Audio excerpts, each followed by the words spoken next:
Então, boa noite, mais um encontro nosso nesse capítulo desafiador, esse capítulo 11, sobre as 4 aplicações da atenção plena. Então, a gente já cobriu a atenção plena ao corpo, a atenção plena aos sentimentos. Claro, a gente é eu fiz uma complementação com felicidade genuína, mas é só mesmo a gente ter uma ideia da prática que a gente pode fazer, mas assim, esse tema é super profundo. Quem quiser se aprofundar, tem um livro do Lama específico, né, Olhando de Perto, ou Minding Closely. Esse aqui é o que está traduzido em português, Olhando de Perto.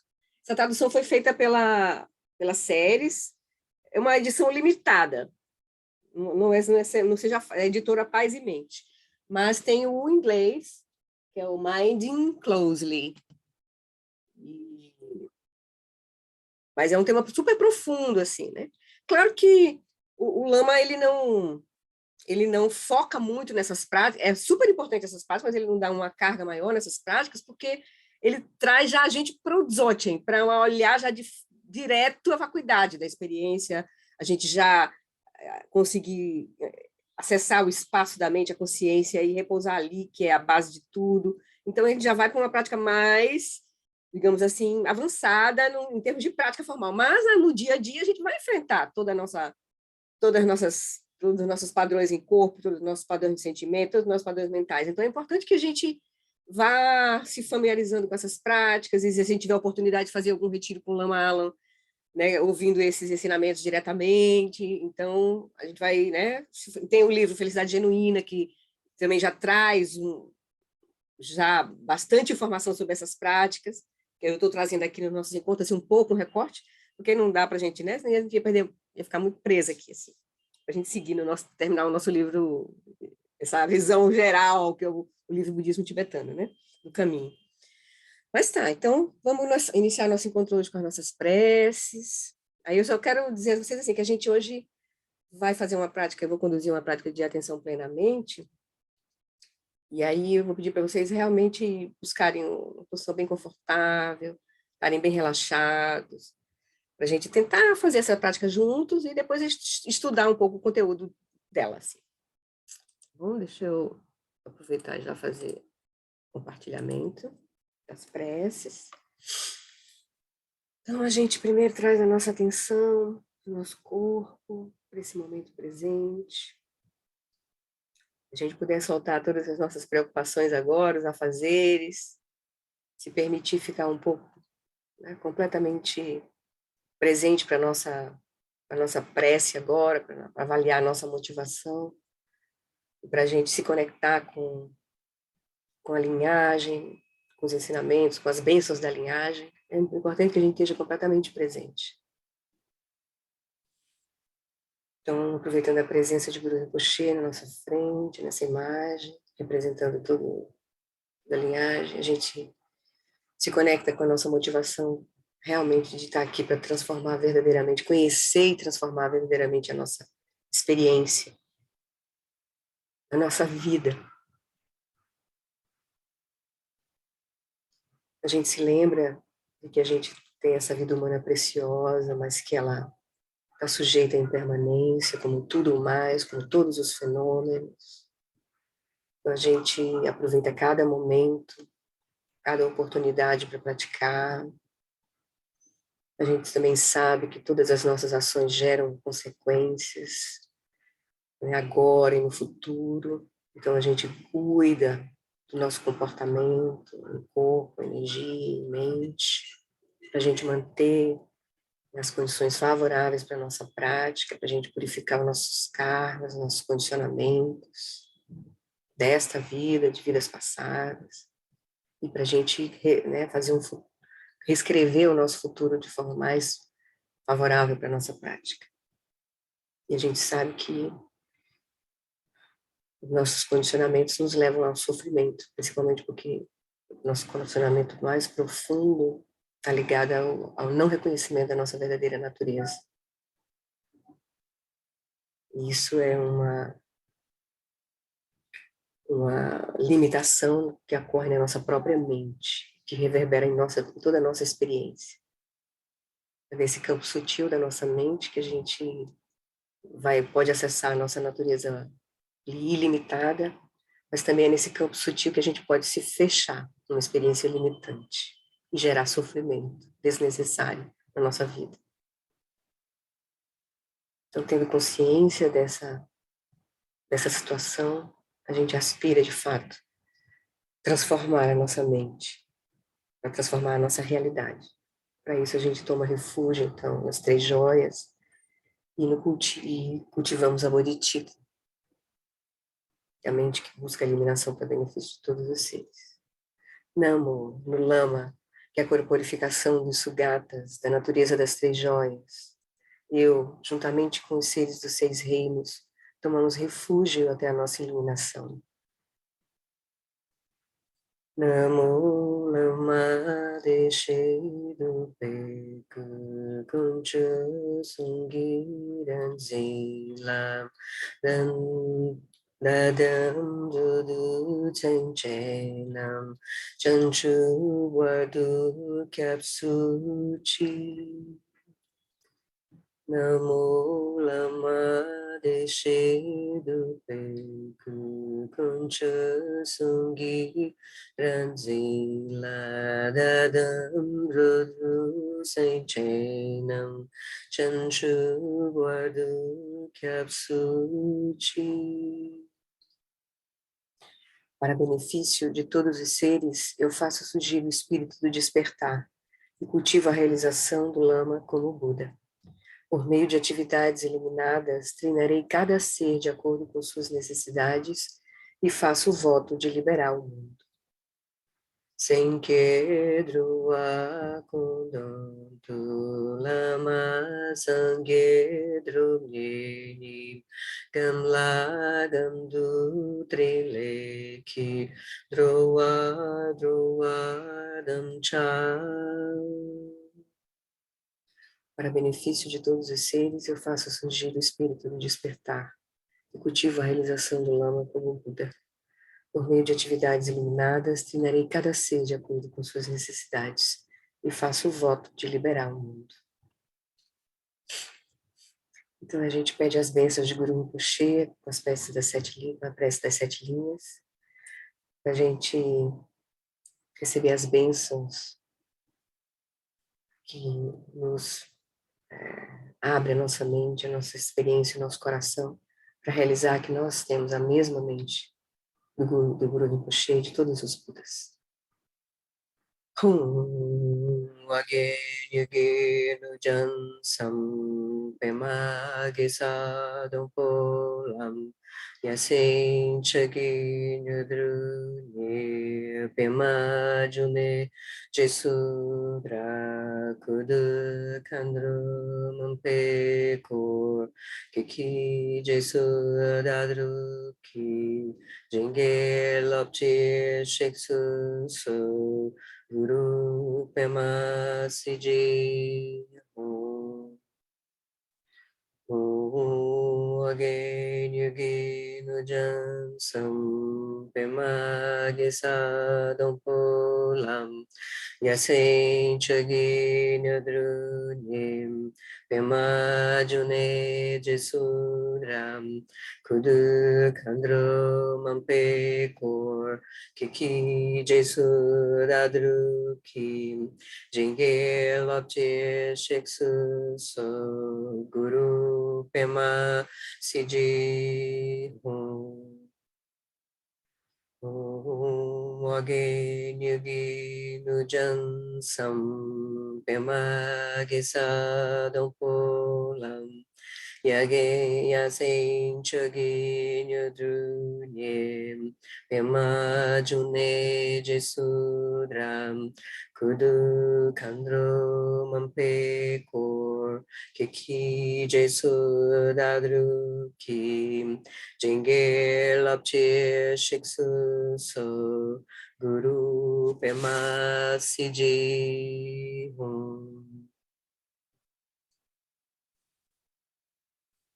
Tendo recebido as bênçãos do corpo, da fala e da mente de Guru Rinpoche, diretamente para os nossos 3 pontos, purificando o nosso corpo, a nossa fala e a nossa mente. Então, a gente convida o Guru Rinpoche para vir para o topo da nossa cabeça, olhando na mesma direção que nós, ele se dissolve em luz, e desce por através do nosso canal central, repousa em nosso coração, nosso corpo falimente, se torna inseparável do corpo falimente do Guru Rinpoche, de todos os Budas.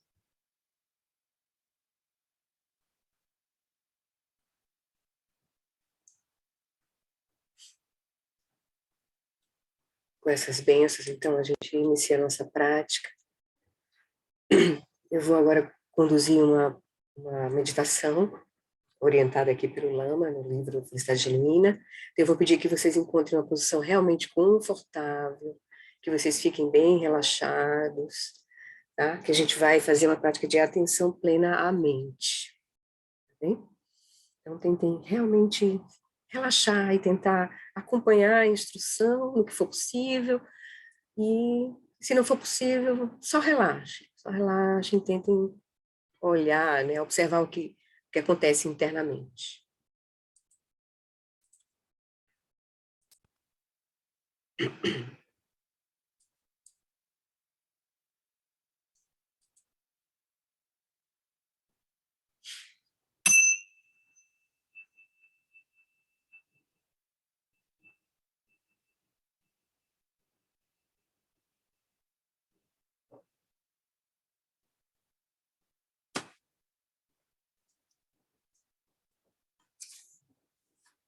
Deixe que o som do sino seja um sinal para vocês relaxarem. Deixe o corpo repousar em uma postura adequada, relaxada, mas com a coluna solta, mas ereta. Deixe que o corpo esteja então imbuído das qualidades de relaxamento, quietude e vigilância. E permita também que a sua mente repouse com esses mesmos atributos, relaxada, quieta e clara.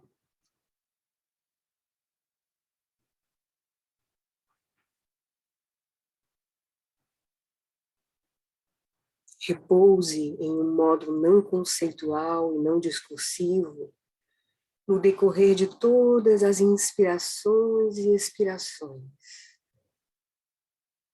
Por alguns instantes, simplesmente, com o corpo relaxado, quieto e vigilante, e a mente relaxada, aberta e clara, simplesmente acompanhe o movimento da inspiração, sabendo que está inspirando e sabendo que está expirando. Nada mais a fazer.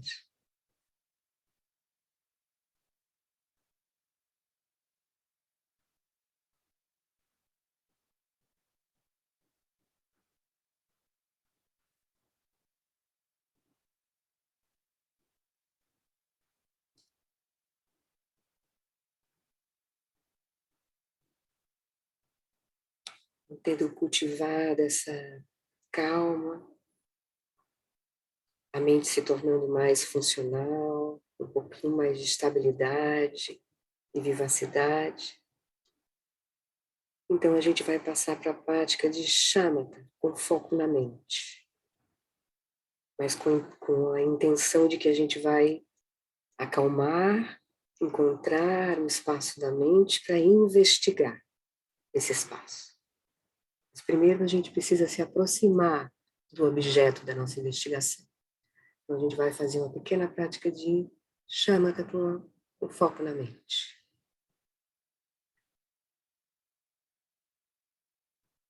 Então, a gente vai olhar sobre a natureza desse extraordinário fenômeno que nós chamamos de mente, ou chitta, observando todo e qualquer evento que surja no domínio da mente. Esse reino experiencial no qual ocorrem pensamentos, sentimentos, memórias, fantasias, desejos, todo um conjunto de eventos mentais. Para isso, primeiramente dirija a sua atenção para o domínio de experiências mentais, para facilitar a gente encontrar esse campo de experiência. Conscientemente, gere um pensamento, como pensamento, o que é a mente? Gere esse pensamento, mas em vez de se identificar com ele, ou tentar respondê-lo, observe o evento em si. Observe o fenômeno do pensamento, o que é a mente.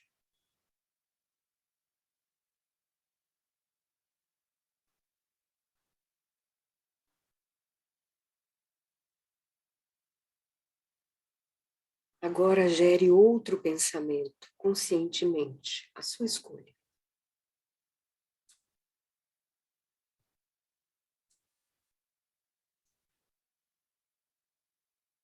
Observe agora esse pensamento que você criou, surgindo no campo de experiência mental.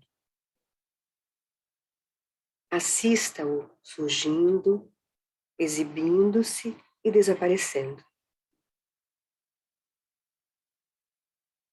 Você pode repetir novamente o pensamento, porque ele é muito fugaz. Mas mantenha a sua atenção exatamente no local onde ele estava, antes do pensamento desaparecer.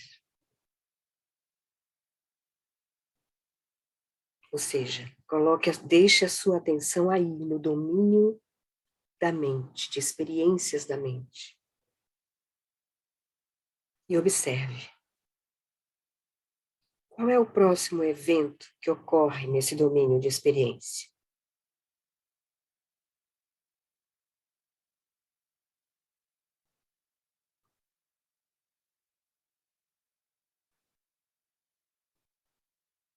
Se você se identifica com os eventos mentais que surgem, é difícil observá-los.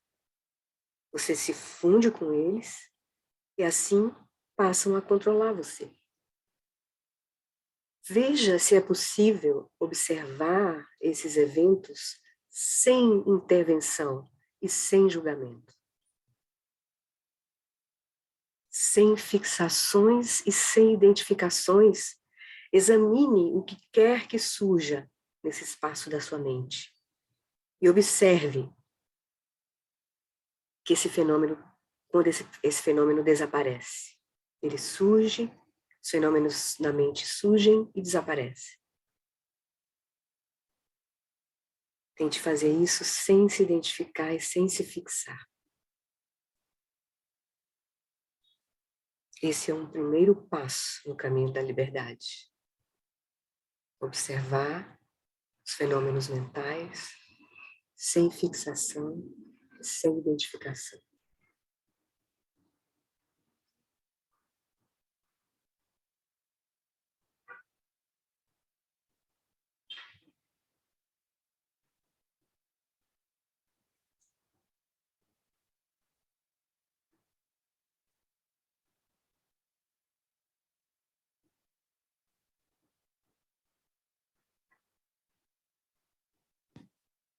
Mas até aqui, esse exercício foi semelhante à prática de shamatha, de estabelecer a mente em seu estado natural. Agora, passaremos à meditação de insight, ou meditação vipassana, que envolve uma investigação sobre a natureza da mente. Por alguns instantes, investigue o campo da mente, esse espaço, esse domínio onde surgem os eventos mentais. Examine qualquer impulso de desejo, quaisquer imagens, pensamentos, memórias. E também observe os graus de calma, os estados da mente, né? A calma, a agitação, a clareza, ou embotamento presentes na mente.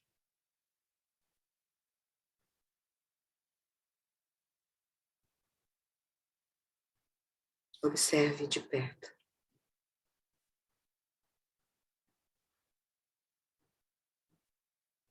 A mente está perturbada ou serena? Se a mente fica silenciosa por alguns instantes, o que interrompe o silêncio?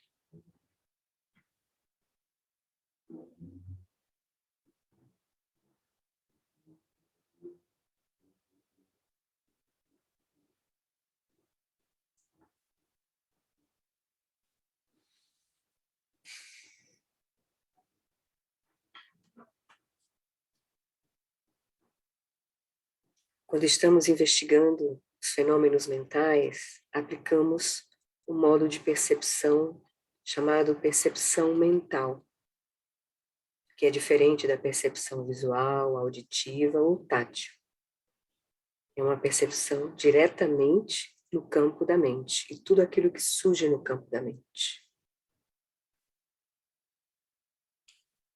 Não é imaginação, não é memória, é uma percepção direta,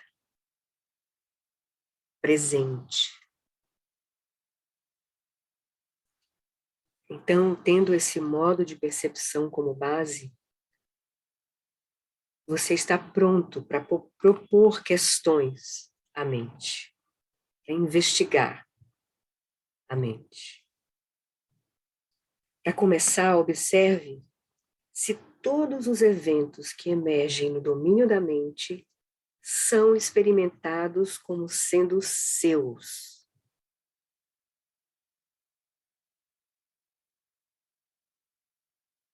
Meu pensamento, minha memória, meu sentimento, minha emoção.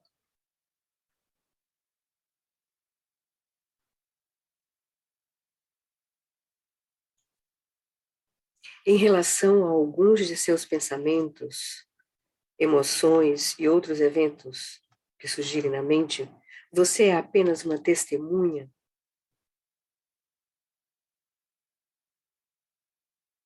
Você tem a sensação de que alguns eventos são seus e outros são eventos que meramente estão acontecendo nesse domínio privado de experiência? Observe atentamente.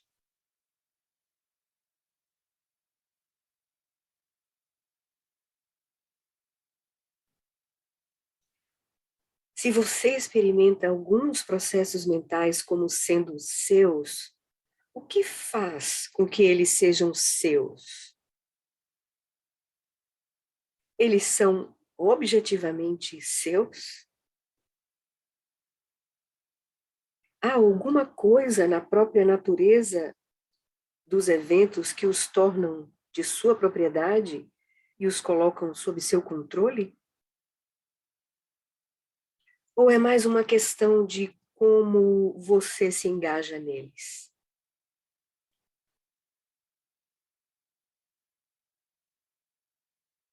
O que acontece quando você libera a fixação? Quando você solta os tentáculos da identificação e simplesmente observa esses eventos como um bando de pássaros voando no céu de sua mente, algum desses fenômenos é intrinsecamente ou objetivamente seu?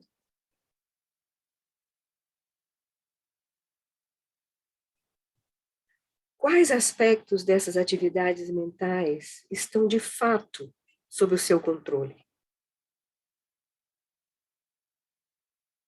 Como você sabe disso?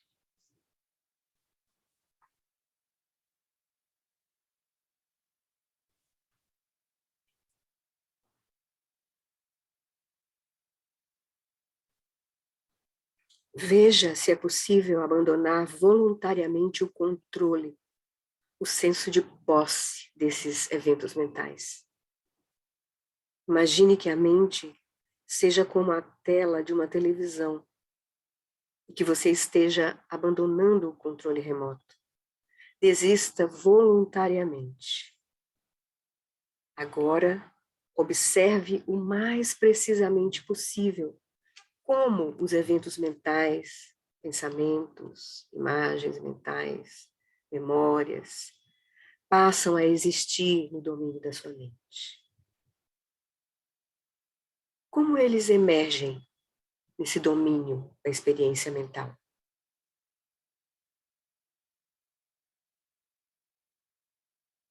Eles vêm de uma vez, todos de uma vez, da esquerda ou da direita, de cima ou de baixo?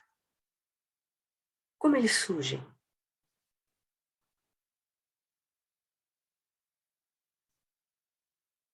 Eles vêm de alguma direção?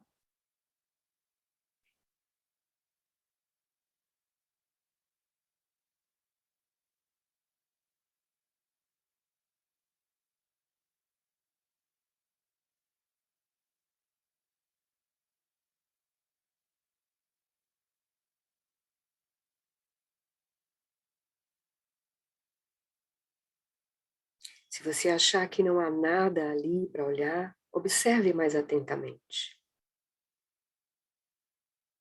Talvez possa ver algo mais sutil que havia escapado do radar de sua atenção.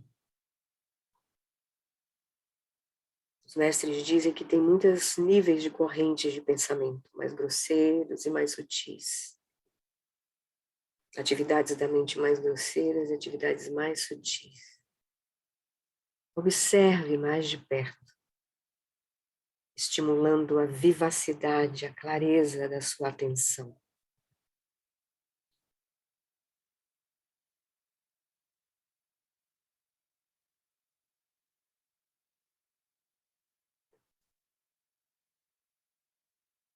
Quando uma atividade mental emerge no campo da experiência mental, como é que ela persiste? Como é que ela permanece?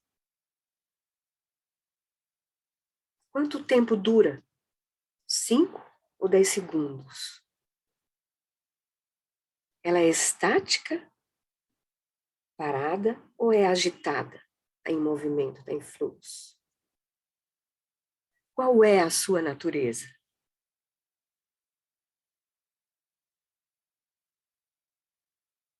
E, finalmente, como ela desaparece? De vez ou gradualmente? Observe atentamente.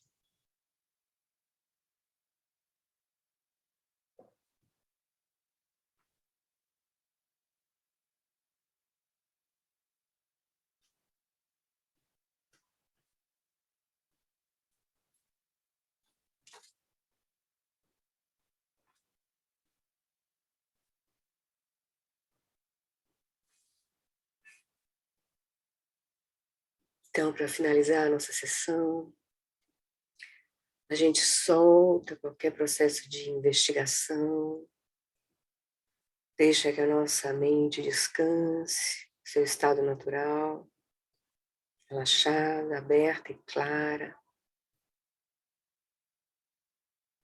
completamente presente.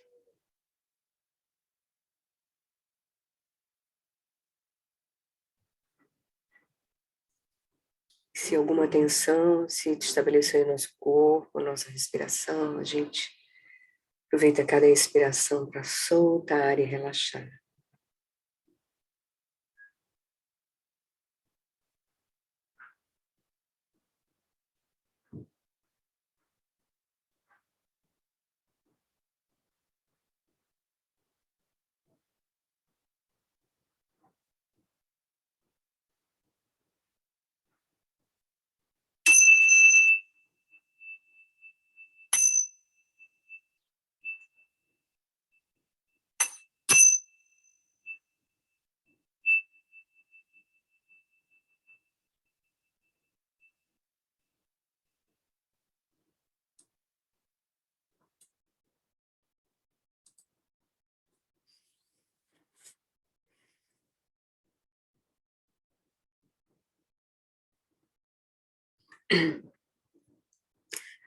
Bem, queridos, eu quis trazer um pouquinho dessa condução que o Lama traz ali no Felicidade Genuína, só para a gente ter uma noção, assim, né, do que fazer num processo de investigação da mente, assim, né. Claro que a gente vai ver que para a gente realmente estar pronto para fazer isso, a gente vai precisar ter uma base de calma, de shamatha, de reconhecimento desse espaço, né? Então, por isso que primeiro vem as práticas de shamatha e depois as práticas de vipassana, né? Então, a gente precisa ter uma base para isso, a gente precisa estar com a mente calma, né? E com a nossa atenção cultivada, né? Para poder a gente permanecer olhando esse objeto que é tão sutil, que é a nossa própria mente, né? Mas que é tão poderoso e essencial, né? Porque a natureza da realidade toda surge da nossa mente, né? A nossa experiência toda é a nossa realidade. Então, toda a nossa experiência, seja de iluminação ou de sofrimento, surge a partir da nossa própria mente, como a gente significa as experiências, né? E reage a elas. Então, assim, hoje o nosso estudo é sobre isso, né? Então, eu vou o capítulo, a parte do nosso livro principal, que é o Budismo Tibetano, ele é pequenininho e é curto, eu vou deixar para o final. A gente vai, então, iniciar com um comentário lá no Felicidade Genuína, aproveitando a condução da prática, tá? E aí a gente depois segue no Budismo Tibetano. Deixa eu compartilhar aqui. Qual página? O do Felicidade Genuína, eu vou olhar, nós vamos olhar rapidamente 2 parágrafos da página 85, só para a gente ter uma noção de como é que ele vai, como é que é o domínio da mente. Página 85, o segundo e o terceiro parágrafo, a gente vai olhar aqui rapidinho, depois a gente vai para a página 80, página 90. Bom, aí vai até o finalzinho dessa explicação. Então, deixa eu compartilhar aqui. Acho que alguém está com... Eu vou fechar aqui os microfones, tá bem? Só para a gente não... Depois eu abro para a gente... Qualquer coisa vocês... Deixa eu ver quem está com o microfone aberto. Vocês vão levantar a mãozinha que aí a gente, tá? A gente para se precisarem perguntar alguma coisa. O tema é complexo, tá? Hoje, então, eu peço só vocês se abram para a gente ouvir o Lama agora um pouco, mas é uma coisa que a gente vai olhar precisa de olhar muitas vezes, olhar com calma esses ensinamentos sobre atenção plenamente, principalmente, tá? Prática de Vipassana, né? Olhando a natureza da mente, os fenômenos da mente. Então, deixa eu compartilhar essa primeira parte, que ele explica aqui nesse 2 parágrafos da página 85, quem tem o livro, ele vai dizer assim, aqui, de acordo com o budismo, é o primeiro parágrafo, só para que já pega logo aqui da página aqui. De acordo com o budismo, os fenômenos mentais, aqui, ó, vocês estão acompanhando aqui, né? De acordo com o budismo, os fenômenos mentais são condicionados pelo corpo em sua interação com o ambiente, mas esses processos físicos não são suficientes para produzir nenhum estado de consciência. Todas as atividades mentais surgem da consciência substrato, que precede as interações mente-cérebro, e na morte, todas essas atividades recolhem-se de volta ao substrato. Lembra que uma vez a gente viu o Lama comentar de onde surgem as aparências? Né? Todas as aparências, elas surgem do substrato. Lembra que ele viu? As experiências de cor, de forma, tudo surge do nosso substrato. Então, a mente surge dessa dimensão sutil e não do cérebro, né? Apesar de os cientistas insistirem ainda em olhar assim, né? Alguns cientistas, né? Porque muitos físicos, o Lama tem trazido que eles já estão vendo a natureza da informação, né? Que, na verdade, tudo é informação, né? Tudo surge da informação, né? Ou seja, da consciência. Tem algo que é consciente, a informação é aquilo que vem à consciência, né? Então, tudo surge daí, né? Mas aí ele está dizendo aqui que, então,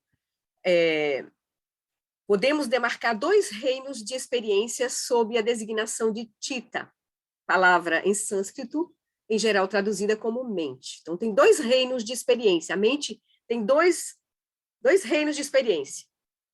Dentro do reino de Chitta está a mente operante, que é um desses reinos de experiência, a mente operante, ou seja, aquela que é engajada em emoções, pensamentos, memórias, imaginação, imagens mentais e sonhos. ou seja, todos os eventos e atividades da nossa mente. Esse nível de experiência é como a energia cinética da mente. Então, a gente tem essa dimensão cinética da mente, onde aparece todo esse movimento, e ainda dentro do reino de Tita, da mente, está outra experiência, que é a consciência substrato, que é o estado fundamental, relativo e luminoso da mente, do qual emergem todas as atividades mentais.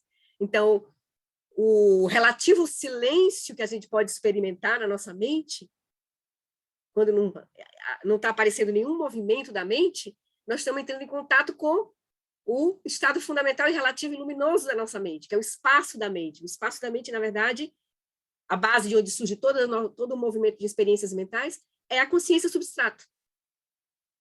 Certo? Então, essa é a dimensão de base, de onde surge o movimento da mente. Então, quando a gente está olhando essas práticas de atenção plenamente, a gente pode tanto focar essa atividade, esse movimento da mente, essa atividade cinética da mente, como também a gente pode olhar para o próprio espaço da mente, a própria consciência substrato. Que aí é onde a gente vai estar olhando para a coisa mais profunda, na verdade, né? Que é de onde tudo surge. E a gente nas práticas de Vipassana profunda, a gente vai penetrar nessa consciência substrata, para poder, inclusive, acessar a consciência primordial. Né? Ele vai dizer, isso não é metafísico, não requer nenhuma fé em abstrações da cosmologia budista. Em vez disso, baseia-se nas experiências meditativas de gerações de contemplativos budistas. Então, essa clareza agora aqui de ele mostrar esses dois domínios da mente vem das experiências, não foi algo que foi acreditado, não, foi aquilo que foi visto pelos contemplativos, claramente nas experiências, né? E que a gente pode acessar se a gente fizer as mesmas experiências que os contemplativos fizeram. Na prática da atenção plenamente, você examinará os conteúdos da mente e o espaço do qual esses conteúdos emergem, que é o substrato. Quando está praticando shamatha, ao contrário de Vipassana, ou as práticas de insight, você apenas coloca a sua atenção sobre a respiração ou estabelece a mente em seu estado natural. Mas, com Vipassana, você investiga ativamente a natureza do objeto de consciência, examinando as causas que o produziram e as condições nas quais desaparece. Então, mais ou menos um pouquinho o que a gente fez hoje, tentou fazer, né, pelo menos, ou pelo menos viu como é que se pode fazer, olhar para os conteúdos dessa nossa mente em movimento. Né? E também depois a gente, numa segunda prática desse livro, ele olha, tenta para a gente fazer olhar para a consciência, para o próprio substrato, né? Que é o que nas práticas do John Limpa a gente vai fazer, a gente vai olhar, né? A gente vai repousar na quietude da consciência em meio aos movimentos da mente. E essa quietude da consciência a gente vai olhar de forma profunda, é o próprio substrato, né? E a gente vai encontrar a própria consciência substrato. Aquilo que... Então, eu vou lá para outra página, que eu falei que a gente ia seguir. Só queria trazer esse recortezinho, só para a gente entender essas duas dimensões, né, da própria mente, essa dimensão de cinética e essa dimensão fundamental, relativa, que é o substrato, a consciência substrato, de onde surgem. Então, quando a gente está no silêncio da mente, tem que estar lembrando, nós estamos acessando o nosso substrato, a nossa consciência substrato. Né? E é super importante a gente se aproximar, né, disso. Né? Então, eu vou agora para a página 90 do livro, que a gente vai começar aqui. Deixa eu ver qual é o tópico que a gente vai começar aqui. Para início dessa prática. Aqui. Então, a gente vai seguir aqui. Só um comentário do Lama sobre essa prática, né, que a gente fez. Eu peguei também um recorte, porque é mais longo, assim, um pouco o texto, senão a gente não vai conseguir terminar. Mas eu acho que esse pedaço que eu recortei é suficiente para a gente dar uma olhadinha hoje. Então, para o início dessa prática, sugeri que você gerasse um pensamento de forma deliberada. O que é a mente? Então, você gerou esse pensamento. Né? Por ter tido a intenção de fazer isso, pode ser que você tenha tido a forte sensação de esse pensamento era meu, porque eu o produzi. Um senso de identificação, de fixação, de propriedade. Mas a maioria dos pensamentos que a gente experimenta na nossa mente, né, não surge voluntariamente. Caso contrário, atingiríamos Shamatha na primeira tentativa. Poderíamos simplesmente decidir, eu agora vou permanecer perfeitamente em silêncio, focado, com a mente estável, por 24 minutos. E assim seria. Se sua mente é realmente sua, nesse sentido de que você tem um domínio, né? Se o domínio das atividades mentais pertence a você, como a gente pensa que pode pensar algumas vezes que é, né? Meu pensamento, né? Como, por exemplo, o seu computador, a sua mão são coisas que você pensa que são, né, são suas, que você domina, assim, você tem controle sobre elas. Então, a sua mente deve fazer o que você quer que ela faça. O que faz? O que o faz pensar que a sua mente lhe pertence se não consegue controlá-la? Talvez ela seja apenas emprestada. Ou talvez não tenha nenhum dono. Essa é uma das grandes questões que o Buda levantou. O significado de eu e meu. Quando estamos observando os eventos mentais, como eles surgem? Essa é uma pergunta que a gente vai fazer nessa nossa prática, né? Se a gente seguir com essa intenção de olhar de forma profunda para a nossa mente, e a gente gerar as condições para isso, né? Com a nossa prática de Shamatha, e aí depois num retiro mais profundo, e que a gente tiver mais tempo para a gente se conectar com a nossa própria mente, mas e se a gente também tiver muita, digamos assim, muita motivação e boa sorte de a gente trazer atenção para a nossa mente a cada momento que a gente estiver operando com ela, porque esse é o melhor momento da gente praticar com a mente, é todo momento, porque ela não desliga, ela está o tempo todo com a gente. Então, a gente pode fazer isso a cada instante, gerar atenção para o que está acontecendo internamente e começar a gerar essa familiaridade, né? E aí você vai dizer, você vai ver, quando estamos observando os eventos mentais, como eles surgem? Claro que numa prática formal, quieta, olhada, é mais fácil a gente fazer isso, né? No movimento, no nosso dia a dia, é mais difícil. Mas a gente já vai gerar muito insight para nós, se a gente começa a fazer isso na prática formal. Porque a gente vai começar a manter esse espírito de investigação. Então, aí ele pergunta, né? Então, quando a gente está observando os eventos mentais, como eles surgem? Eles ocorrem apenas porque queremos que surjam emoções, pensamentos, imagens mentais e desejos, como se fôssemos o capitão ordenando, faça assim? Se a gente for olhar, a gente vai ver que não. Muita da coisa que surge na nossa mente, a gente não tem nenhum controle e domínio. Assim. Se fosse esse o caso, estaríamos de fato no comando da nossa nave espacial mental. Mas sabemos que não funciona desse jeito. Muito do que acontece na formação dos fenômenos mentais ocorre por conta própria. Do ponto de vista budista, isso não acontece a partir do caos, ou seja, absolutamente sem qualquer causalidade. Não é assim que funciona. Todo o nosso movimento da nossa mente surge de causa e condições. E nem também esse movimento da mente acontece, nem ele acontece sob o domínio de um senhor da mente, isto é, de um eu ou de um ego. Não é absolutamente sem causalidade e também não é sob o domínio de um eu, de um senhor da mente. Não é possível eu pedir para as emoções e memórias saltarem e elas me perguntarem até onde. Em grande medida, por exemplo, se agora a gente quisesse sentir raiva, pode ser que a gente não consiga. Entende? A gente vai precisar de causas e condições. Como tudo mais surge de causas e condições. Né? Então, em grande medida, elas parecem agir por conta própria, influenciadas por coisas sobre as quais eu tenho pouco ou nenhum controle. Mas essa não é a história completa. Quando você decide pensar o que é a mente, surge o pensamento, certo? Você decidiu pensar o que é a mente, daí o pensamento lá surgiu. O que é a mente lá, na sua mente. 5 segundos depois, pode acontecer outra coisa que novamente esteja fora de seu controle. Imediatamente, depois do pensamento que você fez surgir. Pode ser que tenha acontecido na nossa prática hoje. Se a gente pôde observar, né? Caso contrário, então ele vai dizer, portanto, Então, 5 segundos depois pode acontecer outra coisa que novamente esteja fora do seu controle. Portanto, é uma combinação estranha.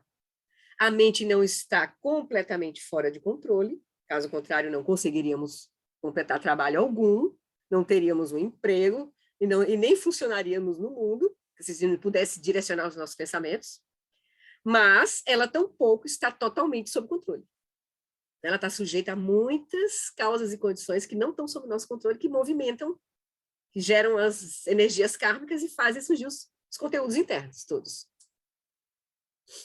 Então, a gente pode ver isso muito claramente assim no retiro. Um retiro mais longo, assim, 10 dias, 15 dias, 20 dias. A gente vê assim, tá tudo bem, tranquilo, nada começa a pipocar um monte de coisa na nossa mente. E a gente não tá nada, não tem nada, não tem um estímulo, não tem televisão, não tem ninguém falando, você tá ali sozinho naquele ambiente. A mente começa a enlouquecer, assim. Memórias, correlações, coisas que nunca mais tinha, você nem se lembrava que tinha acontecido. Pode vir coisa de infância, entende? Aí vem assim, pipoca. Né? Aí ele vai dizer, a mente não está, ela não, nem tá completamente fora de controle e nem está totalmente sob controle. Os eventos que acontecem na mente não estão uniformemente sob controle e nem uniformemente fora de controle. Então, onde estão as demarcações? O que faz com que algo seja seu? Ao observar a mente, ou seja, aquilo que a gente identifica como é meu pensamento, o que faz? Ao observar a mente e investigar a gama de experiências de eventos mentais, você descobrirá que não são nada mais que simples fenômenos surgindo em um encadeamento de causas. Causas neurológicas, eventos mentais prévios e estímulos ambientais. Isso tudo formam uma rede que vão acionando, né, todos os conteúdos da nossa mente. Então, estímulos externos, eventos mentais prévios, memórias, né, que a gente já teve, assim, e também o estado do nosso cérebro, né? As nossas conexões neurológicas estão bem, né, funcionando direito, enfim, né, ou mal, enfim. Então, o cérebro está em um estado de fluxo. Isso, né, os neurocientistas mostram para a gente, né, que é uma rede de neurônios que estão o tempo todo sendo montada, assim, né, e dependendo dos circuitos de energia, como é que nossos hábitos, novas redes vão se formando, enfim. Então, o cérebro está em estado de fluxo. O nosso engajamento com o ambiente está em fluxo. Tudo em estado de surgimentos e desaparecimentos momentâneos, conforme causas e eventos aparecem e desaparecem, estimulando outros eventos mentais que nascem, florescem e desvanecem, retornando ao espaço da mente. Então, a nossa mente é um fenômeno assim, complexo, que está ligado a causas internas, né, físicas, que no caso é o cérebro, nossos estados mentais anteriores, memórias, nosso karma, e a nossa interação com o ambiente. Tudo isso influencia a nossa mente.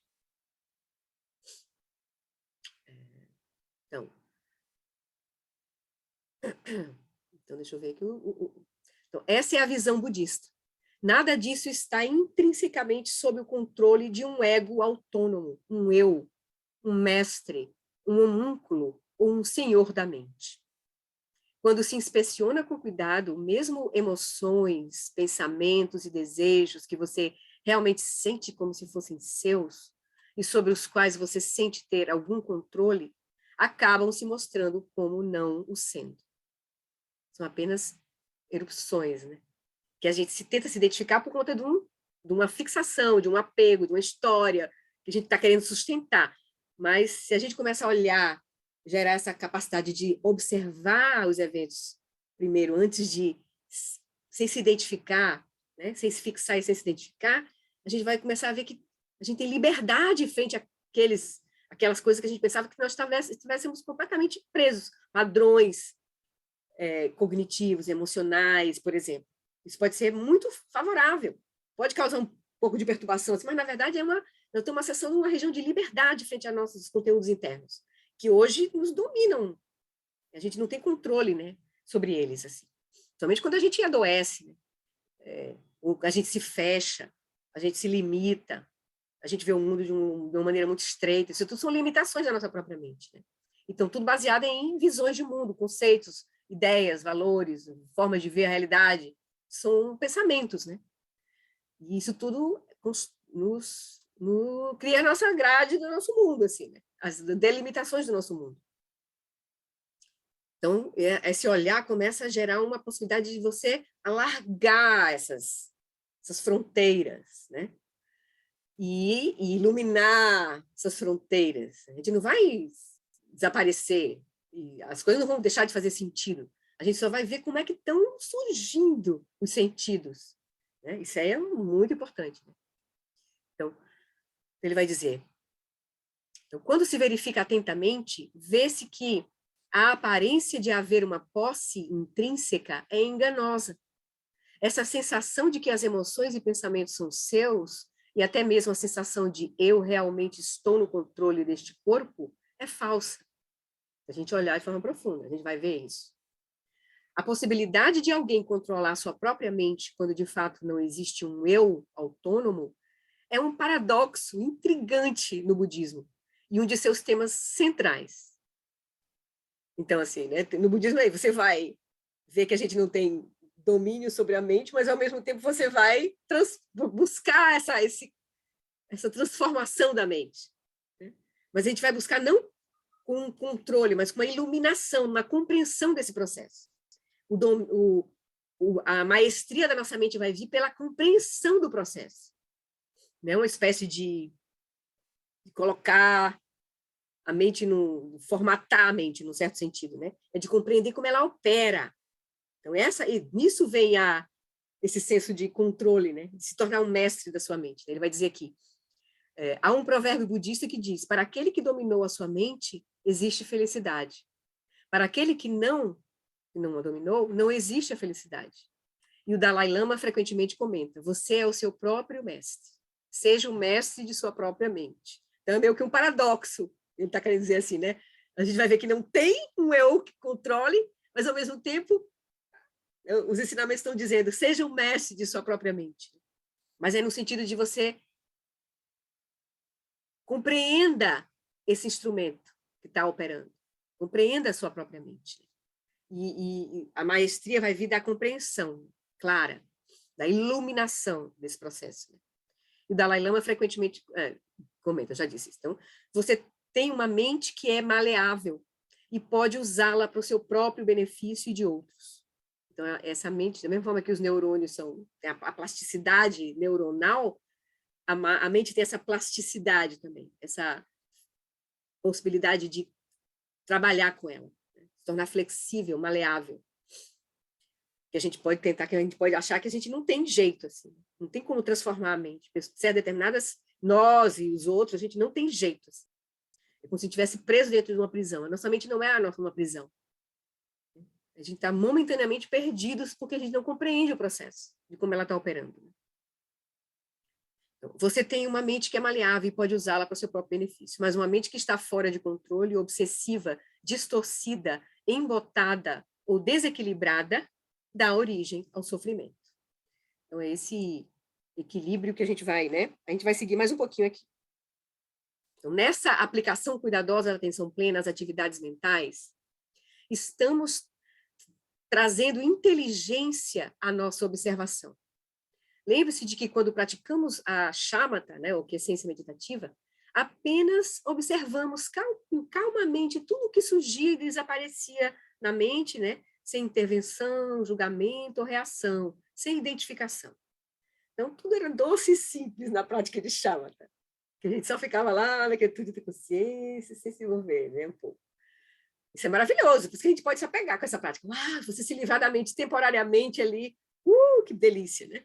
Mas, ele diz, né, mas aqui temos que dar um passo adiante e investigar a natureza da nossa existência, porque, infelizmente, a ignorância que repousa na raiz do sofrimento e das aflições mentais não é apenas uma ignorância por desconhecimento ou por não se ter ciência, né, clareza da experiência.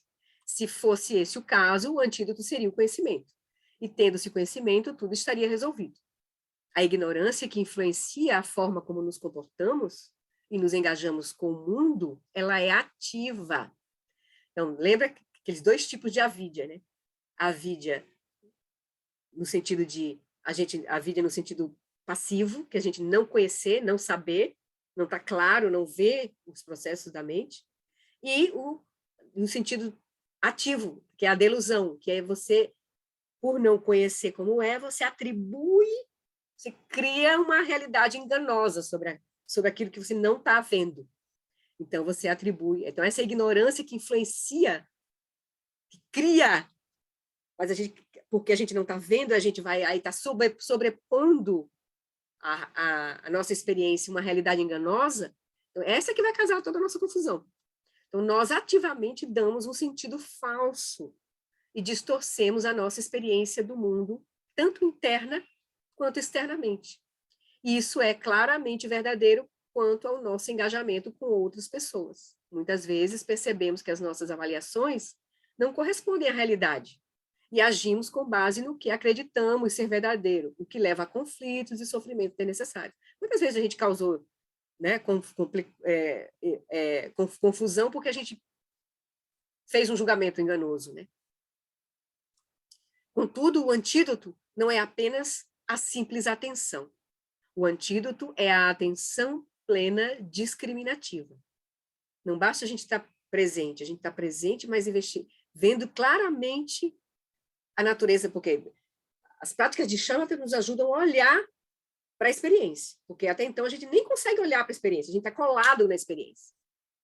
A gente tem que gerar a possibilidade de se separar, olhando, que gera o espaço, para daí a gente poder agora aplicar a inteligência, que é essa investigação.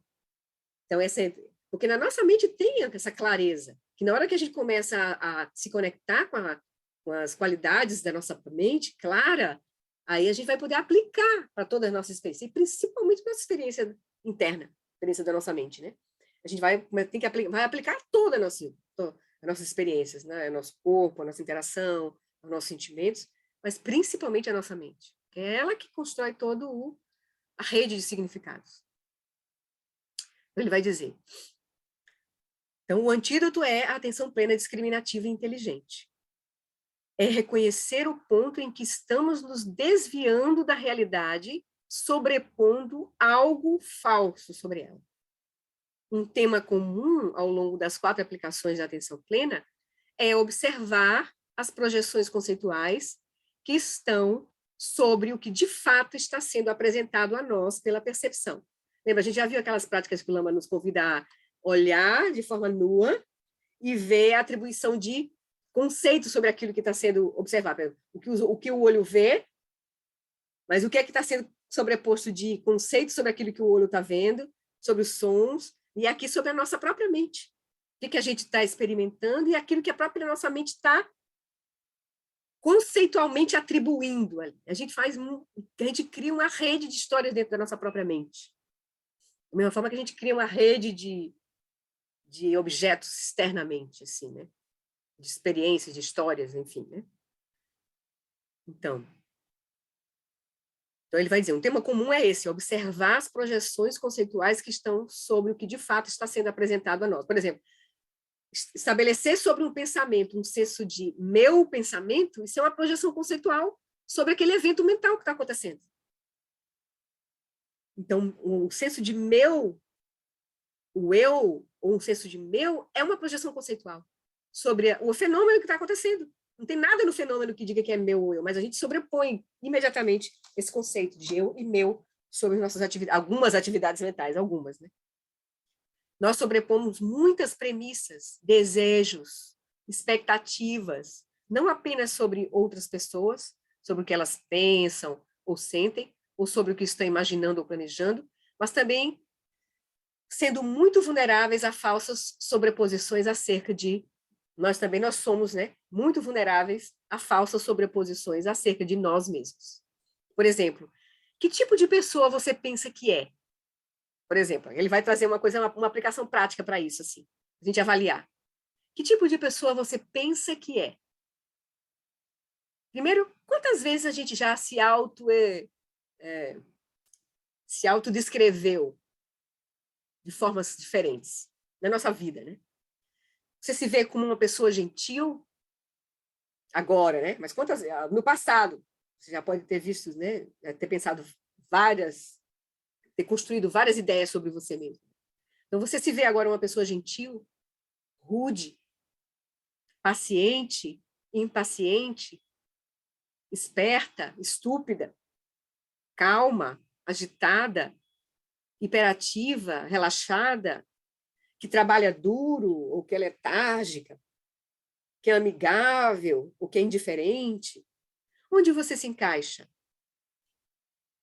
Se escrevesse um breve sumário sobre o tipo de pessoa que você é, esse seria uma representação daquilo que você está prestando atenção, não necessariamente daquilo que é real em você.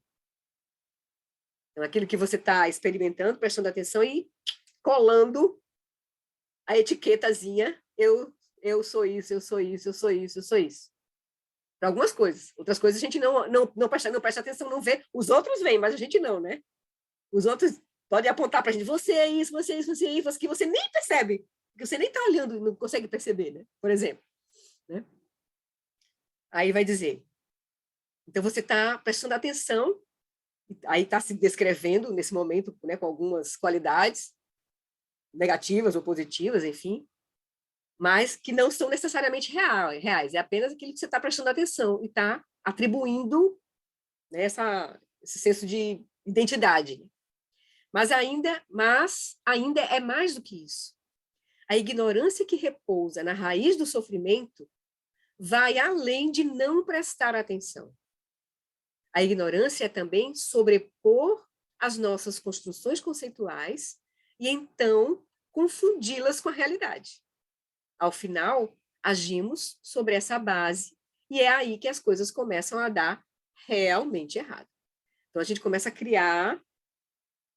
a observar algumas coisas e sobre o que a gente observa, a gente cria, né, julgamentos, conceitos, julgamentos são conceitos sobre nós mesmos, sobre os outros, enfim, e aí a gente, pronto, constrói a nossa personalidade, a gente se fixa. Então, o nosso senso de eu já é uma coisa complexa, assim, para nós mesmos, né? Já é uma bola de neve grande, assim, cheio de coisas. E depois a gente vai precisar de uma ajuda para a gente soltar isso que a gente se prendeu, né? Ao final, a gente vai agir com esse super senso de eu, assim, inflado, seja como for, negativo, né, problemático. Portanto, com discriminação inteligente, ao observarmos os fenômenos mentais surgindo no decorrer do dia, e não apenas em uma sessão de 24 minutos, podemos formular importantes questões. Em meio à ampla gama de eventos mentais que emergem a cada momento, podemos começar a reconhecer padrões de autorreconhecimento, padrões de comportamento, que a gente começa a olhar. Então, primeiro a gente olha se desidentificando, e aí a gente tem a possibilidade de ver que não tem um eu ali nos nossos julgamentos, pensamentos. A gente começa a ver padrões. Aí, primeiro, reconheça os momentos em que a mente está sob controle, equilibrada. Veja por si mesmo como é esse estado. Nesses momentos, podemos dizer que a mente não está aflita. Conforme observa os eventos surgindo na mente, note as ocasiões em que esse equilíbrio é rompido e quando você perde o eixo.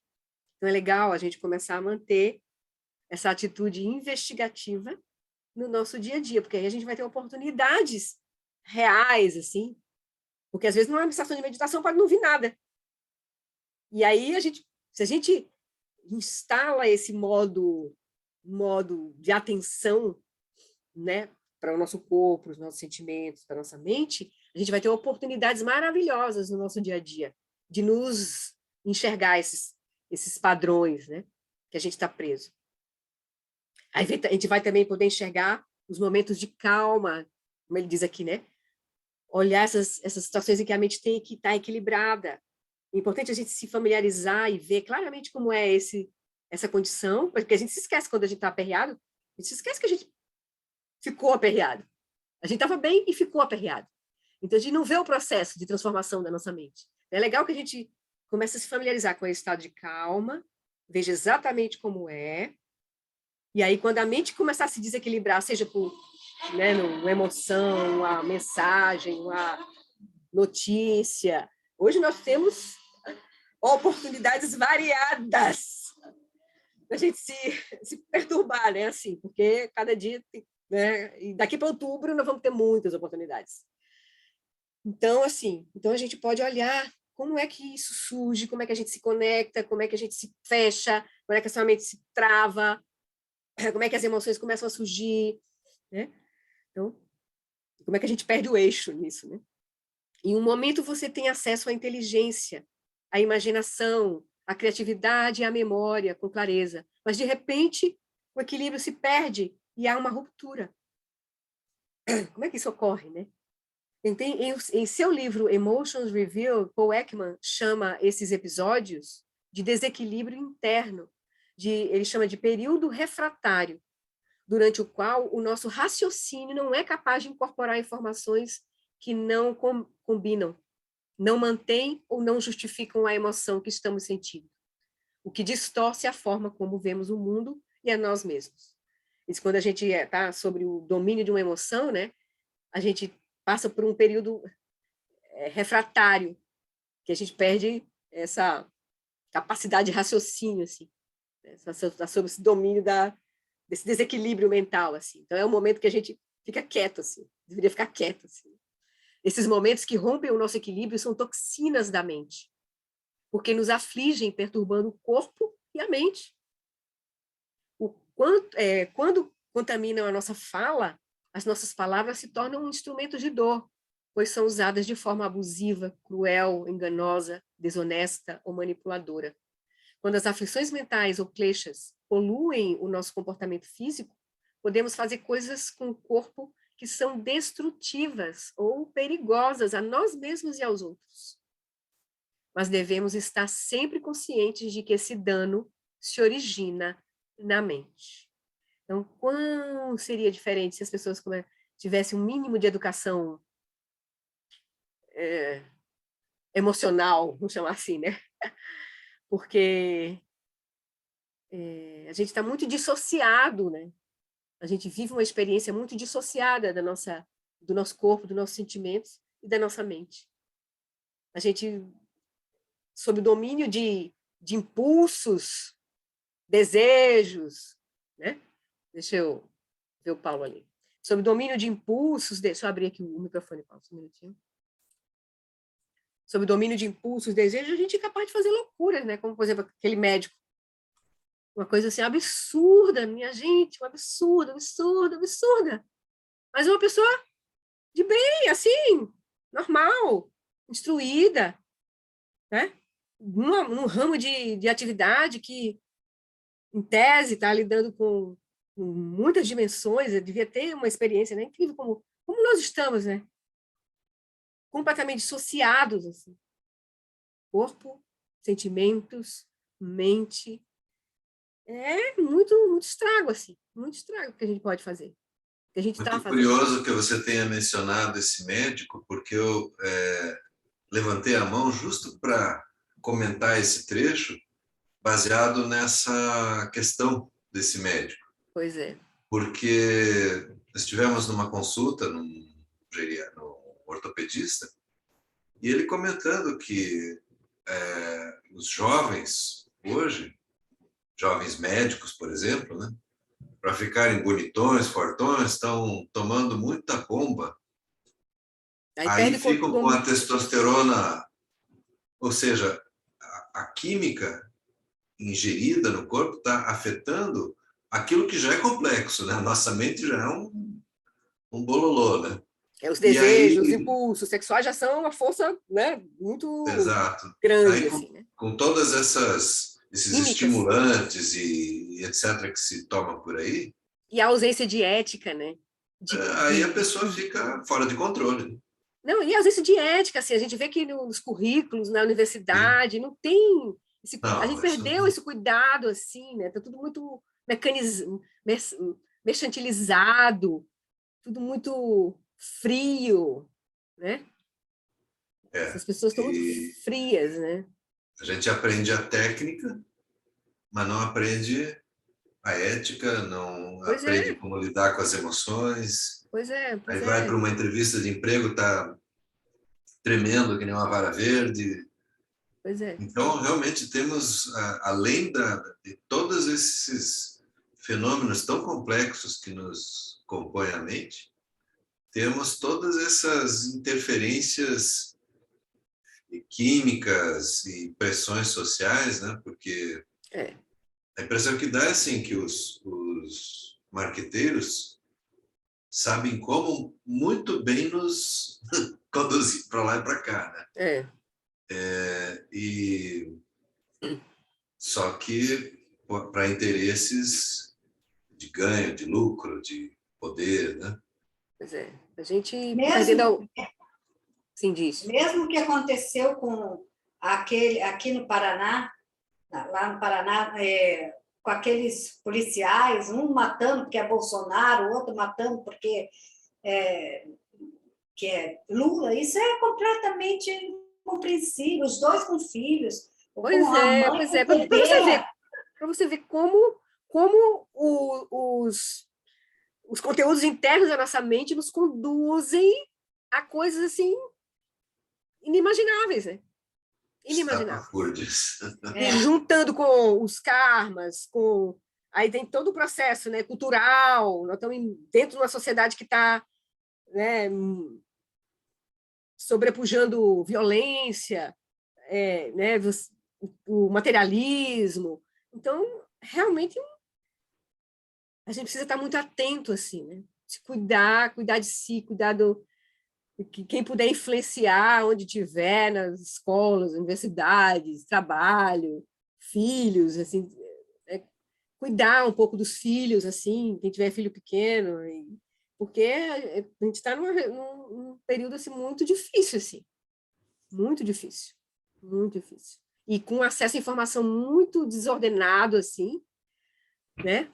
Sob influência de todo tipo de influência pode vir, e se encontrou agora cada vez mais as tecnologias criando realidades virtuais assim falsas, vídeos que agora você pode pegar um rosto de uma pessoa, colocar num vídeo do outro, até que você descubra que aquele vídeo foi manipulado, né? Aí agora realidades virtuais, nova tecnologia, né? 5G, enfim, a gente está realmente entrando por uma dimensão muito louca, assim, muito nos aproximando da natureza da realidade, a realidade é virtual, assim, mas a gente está perdendo o contato com a nossa dimensão humana, porque nós somos seres encarnados aqui nesse corpo, dependentes desse planeta, dependentes do convívio, né, social, da Terra. Então, a gente está perdendo contato com a nossa inteligência humana, né? O Lama Santa gostava de dizer assim, nós estamos sob o poder de uma inteligência alienígena, que não é humana.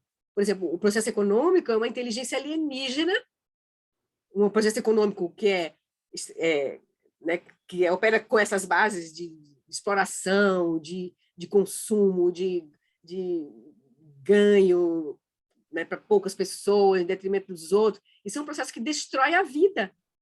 Então, ela é uma inteligência alienígena, o processo econômico é uma inteligência alienígena que baixou, a gente comprou ele, baixou, e não vê que você pode se livrar dele. É uma construção que a gente assumiu. Mas a gente está preso dentro emocionalmente, né? Aí gera realmente uma bomba aí muito complicada, assim. Diz Cristina.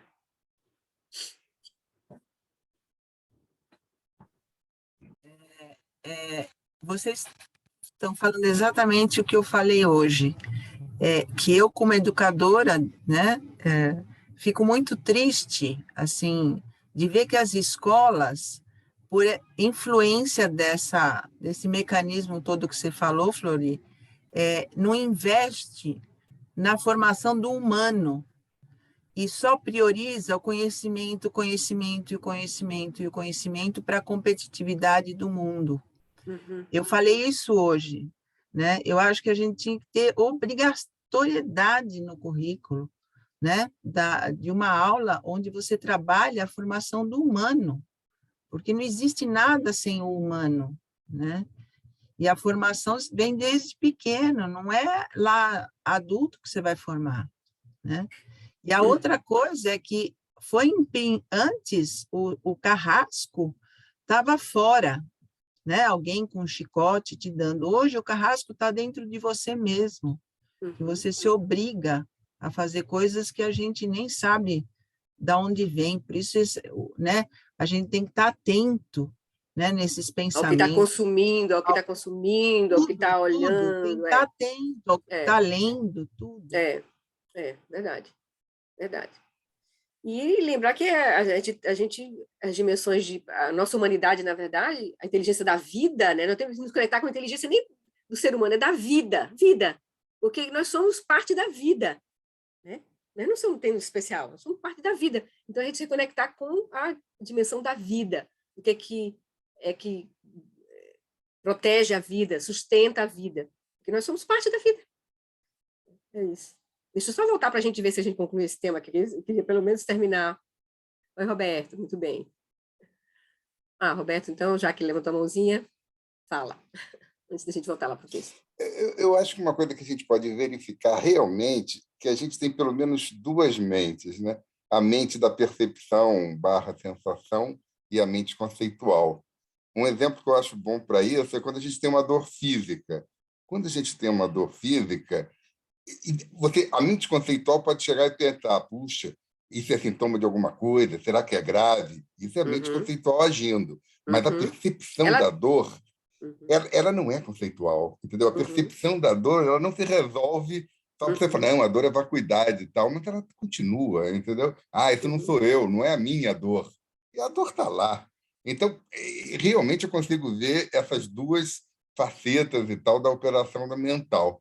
Né? Uma é a parte psicológica, em que a gente sobrepõe aquilo que nos chegou pelos sentidos e gera uma história. A gente gera uma história. Você está com uma dor, você fala, nossa, estou com uma dor. Pô, será que isso é uma coisa? Tem que ir ao médico? Não tenho. Vou, não vou. Essa toda é a parte conceitual atuando. Mas a dor em si, eu estou dando o exemplo da dor, podia dar de qualquer coisa sensorial, mas a dor é uma coisa que incomoda, às vezes, mais, né? Quando você tem uma dor, você já fica assim, sai um pouco da zona de conforto, né?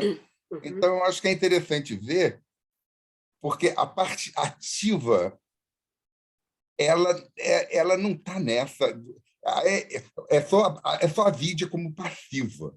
Essa parte da dor, não a parte conceitual. A parte conceitual já está na parte da delusão. Você já vai atribuir aqui alguma coisa e tal, mas a parte passiva, ela é muito mais complicada, eu acho. Pois é. A gente vai se aproximar e ver o que é possível. A gente vai ter limites, dependendo da nossa mente, como a nossa mente está acessando esse conteúdo, né? A gente vai ter limites, a gente vai ter coisas que a gente não vai ultrapassar, porque a nossa mente ainda está muito grosseira, mas se a gente persistir nesse processo de observar, nós podemos atingir experiências que a gente não imaginava que a gente teria, por exemplo, em relação à dor, em relação... Né, por exemplo, a gente imagina um ser como Jesus, por exemplo, que ele experimentou com uma mente que era uma mente completamente diferente, provavelmente, que a gente não teria capacidade de experimentar o que ele experimentou, por exemplo. Então, e os seres que têm um domínio da mente que experimentam a doença de um outro lugar, assim, né? E a transformação do próprio corpo mesmo, níveis grosseiros mesmo. Né? O corpo de arco-íris, por exemplo, é uma transformação dessa, assim, que é um nível que a gente hoje, para nós, é um conceito, uma ideia, mas ver isso como realidade é longe, assim, bem distante da gente, bem distante. A impressão que eu tenho é que a vida é anterior às identidades, porque a gente pode achar que as nossas identidades são temporárias, circunstanciais, um dia você está bem, outro dia você está mal, um dia está com o corpo físico, um dia não está. Você tem 31 reinos, eu descobri, até tem um do Lama Santa, é muito interessante, que tem uma coisa mais ampla, não são só os 6 reinos. Tem um monte de reino de devas, não forma, com forma, é uma coisa, entendeu? Impressionante. Então, você tem um monte de experiências possíveis dentro dessa perspectiva de que tem alguém tendo a experiência. Esse é o ponto, entendeu? De que a mídia faz com que a gente nem consegue imaginar, eu pelo menos não consigo, né? O que seria uma experiência fora de Avidia. Você fala, não tem clashes.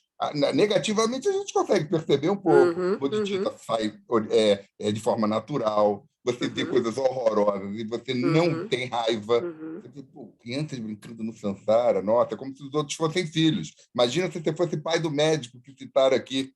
Por mais que você chegue e fale, nossa, meu filho, como é que você faz essa coisa? É diferente do que a maior parte das pessoas estão pensando do cara, obviamente, né? Como o outro também que matou lá, entrou na festa para matar o outro. Imagina se fosse teu filho. Você fala, meu filho, como é que você faz essa loucura? Acabou a vida do outro e a tua, né? Porque o sujeito que faz uma coisa dessa está frito por essa vida até o fim. Então, e a gente consegue imaginar, tem um cheiro, eu acho, do que seria e tem uma experiência desperta. Mas saber realmente que não tem essa fronteira, entendeu? Que a gente é consciência prístina, autocognoscente. Para isso a gente precisaria atravessar essa mente. Então a gente tem que iluminar, começar a iluminar essas. Nós estamos sendo convidados a iluminar esses padrões mais grosseiros aí. Né? Essas kleshas mais grosseiros, esses padrões que a gente. Essas autoimputações, né, esses reconhecimentos que a gente faz de nós mesmos, da nossa experiência. Então, vamos começar por aí, tem que começar pelo que é possível primeiro. E depois a gente vai chegando nos níveis mais sutis, né? Até a gente chegar na consciência substrata. Ainda bem que entre o branco e o preto tem o cinza. Porque a gente vai conseguindo gradualmente diminuir o nível. Então, isso já é uma coisa positiva. Com certeza, então, com certeza. Já até pegar, olha, porque às vezes a pessoa também, às vezes a impressão, eu fico com aquela coisa de despertar, parece um objetivo mundano, entendeu? Eu quero atingir o preto. Eu falo, gente, eu nem sei exatamente o que é o preto, mas o cinza eu sei. Eu sei que agora, quando eu tenho uma determinada situação, eu não sou arrastado para o pior contexto que eu seria no passado. Pronto, então, eu isso falo, maravilhoso. Independente, entendeu? Porque às vezes você fala, temos que despertar nessa vida para ter um corpo de arco-íris, aí tal. Aí isso parece que é o prêmio Nobel. Tá um pouco assim, né? Se você olhar mundano, é o prêmio Nobel. Pois é. Mas é isso mesmo, mas você está certo. O ponto é a gente começar de onde a gente está e fazer o que é possível fazer agora aqui. É porque a gente não sabe, né, que condições a gente vai poder manter e por quanto tempo a gente vai poder manter. Então, o ponto é esse aproveitar mesmo, a vida humana preciosa. Agora. Olhar Exatamente. agora a nossa raiva agora. Olhar agora nosso apego, nosso autocentramento. Olhar agora. Certo? O que a gente puder olhar e iluminar já ganha maravilhoso. Isso a gente vai alterando o nosso processo, a gente vai abrindo nosso coração, a nossa mente, a gente vai modificando as nossas relações, e é assim que a gente vai treinando a nossa mente. Esse é o treinamento da mente. É assim, é devagar mesmo. Oi, Paulo e Ana, para a gente tentar voltar. Só para explicar um pouquinho da complexidade, hoje mesmo pela manhã eu estava refletindo sobre aquela sequência, né, que antes da ação vem a intenção. E naquele momento eu percebi que um simples movimento de braço tem muitas coisas que estão... por exemplo, eu posso fazer um movimento brusco, um movimento delicado. Então, quantas intenções simultâneas estão presentes na ação resultante? A quantas possibilidades, né? Quantas possibilidades, né? Pois é. É isso, queridos. Então, podemos voltar? Só para a gente concluir ali. Deixa eu ver só onde a gente parou, porque saber se a gente segue mais um pouquinho, que eu acho que a gente vai voltar para o nosso texto principal. Deixa eu só ver aqui. Aqui. Então, a gente falou aqui que distorce a forma como vemos o mundo, esse momento que, né, os clashes, as aflições mentais poluem o nosso comportamento físico, podemos fazer coisas com o corpo que são destrutivas ou perigosas a nós mesmos e aos outros, mas devemos estar sempre conscientes de que esse dano se origina na mente. Deixa eu só ver onde foi que ele parou aqui.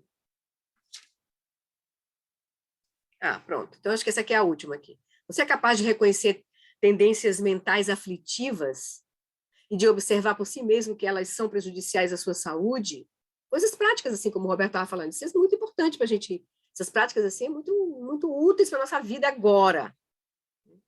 Por outro lado, você é capaz de encontrar qualidades que intensificam o bem-estar mental, que, quando influenciam suas palavras, você se expressa com clareza, gentileza e inteligência?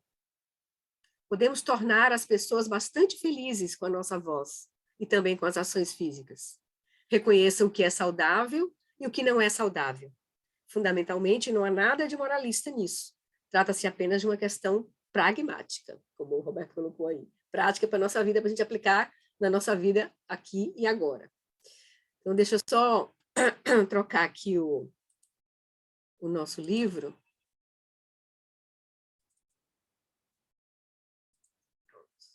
Eu vou voltar então para o nosso texto principal, enfim, atenção plenamente, que é curtinho, e aí a gente conclui hoje o nosso encontro. Então no budismo tibetano, né, no livro que a gente está olhando, as 4 aplicações da atenção plena, como o Lama trouxe, que numa perspectiva de um olhar mais geral sobre o treinamento, né, sobre o budismo, né, e as práticas, né, e os seus fundamentos para a vida moderna, que foi a pretensão dele nesse livro, dá uma visão geral assim. Então ele fala aqui sobre a atenção plenamente. A atenção plenamente é bem diferente da prática da quietude meditativa com foco na mente, descrita no 9º capítulo, que foi o capítulo que a gente tratou de Shamatha, aqui nesse livro, né, Budismo Tibetano. Aquela prática é um olhar penetrante e focado na consciência pura, né, no caso da quietude, da consciência, e você deixava que os pensamentos, olhar os pensamentos como um rio passando à sua frente ali, você repousava no rio, ali na margem do rio, né, com a consciência pura. Mas essa prática aqui de atenção plena é uma meditação sobre a forma como a mente funciona. A atenção plenamente não é uma prática para desenvolver estabilidade, mas sim uma prática de insight. Só revendo aqui, né, porque a gente já viu lá no outro, mas é bom que a gente feche. O objeto da prática são os estados mentais e não a própria consciência. Então, a gente vai ver aquilo que surge na mente, que é exatamente aquilo que faz a gente se mover no mundo, né? Então, uma parte importante dessa prática é investigar a mente dominada pelos 3 venenos que discutimos: ignorância, ódio e apego. No caso da ilusão, né? Ódio e apego. Nessa prática, o meditador observa e investiga esses estados mentais com ênfase especial sobre o tom da mente, quando esses estados, né, quando surgem esses estados. Então, a gente vai observar como é que a mente fica na presença de determinados estados mentais. Se ela se contrai, se ela se fecha, se ela se abre, se ela se apequena, né? Então, como é que se ela se torna equilibrada, se ela se torna desequilibrada, né? Porque esse é o ponto. A gente vai combater as aflições mentais, que tem muitos estados mentais que são positivos. Os 51 estados mentais listados pelo Lama no curso que ele deu, vários são positivos. Tem 10. Depois eu mostro para você, se der tempo, rapidinho. Assim. Então, ele vai dizer, então a gente vai ver o tom da mente, como é que a mente se comporta diante desses estados mentais, que se eles forem saudáveis, a gente cultiva. Se eles não forem saudáveis, a gente para e aplica antídoto, fica como um pedaço de pau, como diz Shantideva, diante da raiva, pare, né? Se vai fazer algum dano, permaneça como um pedaço de madeira, inicialmente. Né?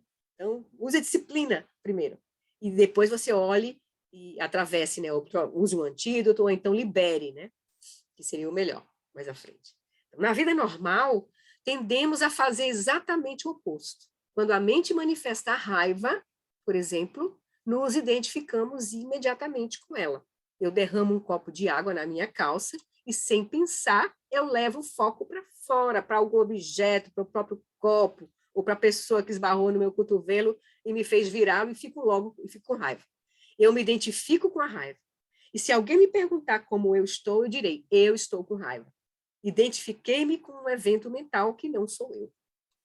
Eventos mentais como a raiva, porque a gente pode acontecer de derramar o copo e não ficar com raiva disso, entendeu?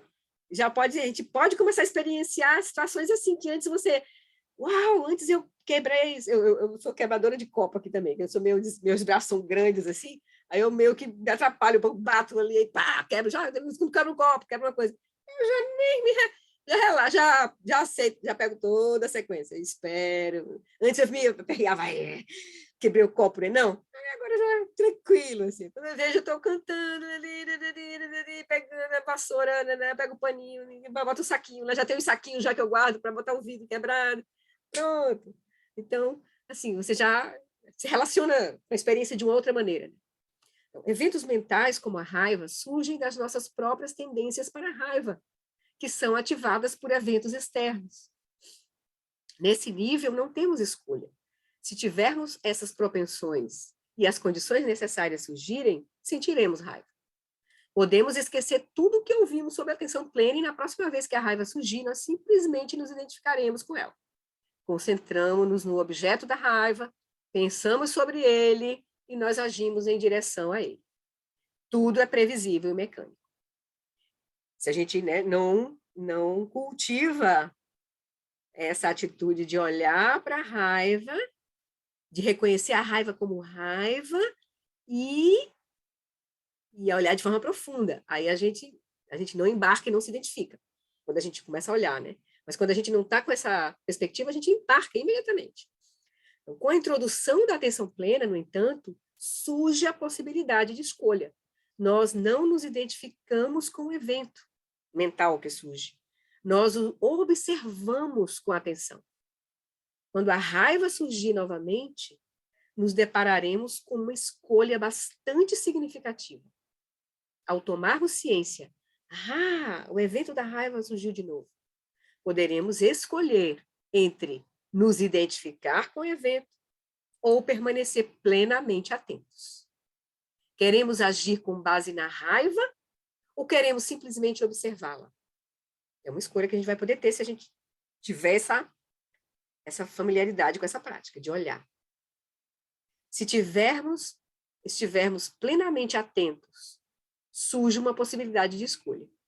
Nós temos essa opção.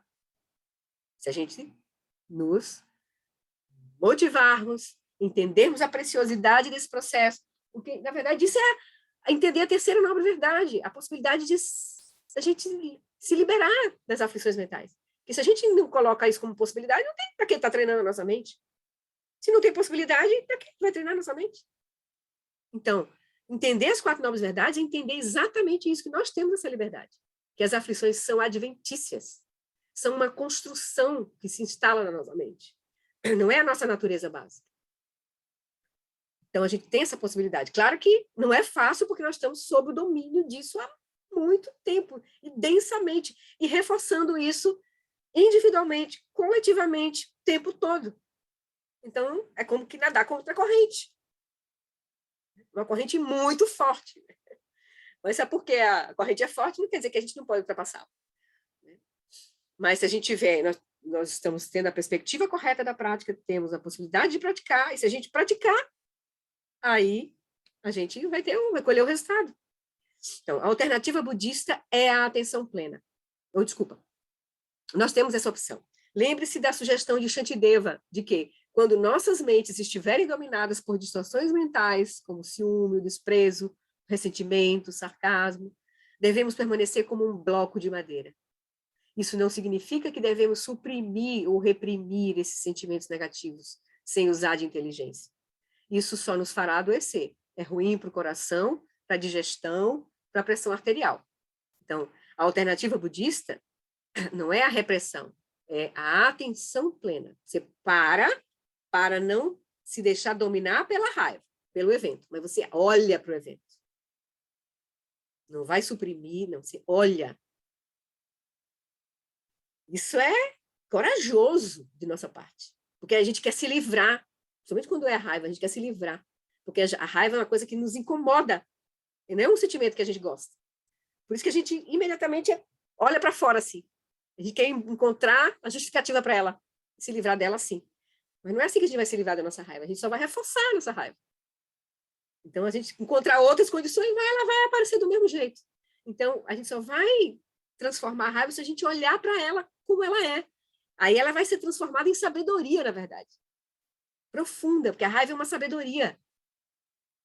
Está ligada à sabedoria do espelho. Então, é uma sabedoria.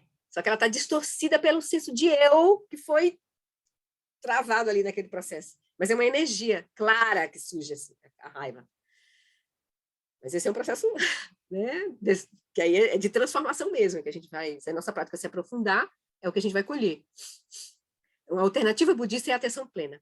Ao exercitarmos a atenção plena, podemos nos tornar mais claramente conscientes do surgimento de eventos mentais negativos. E ao tomarmos consciência deles, deixamos de perpetuá-los. A raiva e outras negatividades precisam ser alimentadas para sobreviverem.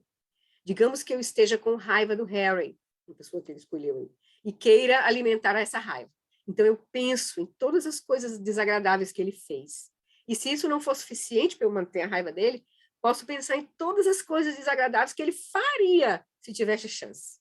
É assim que a gente alimenta, mantém a raiva viva. Porque se você simplesmente olhar para a raiva, ela desaparece.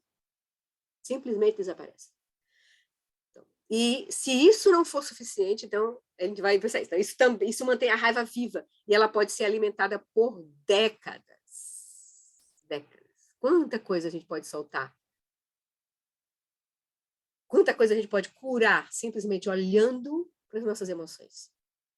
Quando o Shantideva sugeriu que permaneçamos como um bloco de madeira quando as aflições surgirem, referia-se a não alimentar a raiva.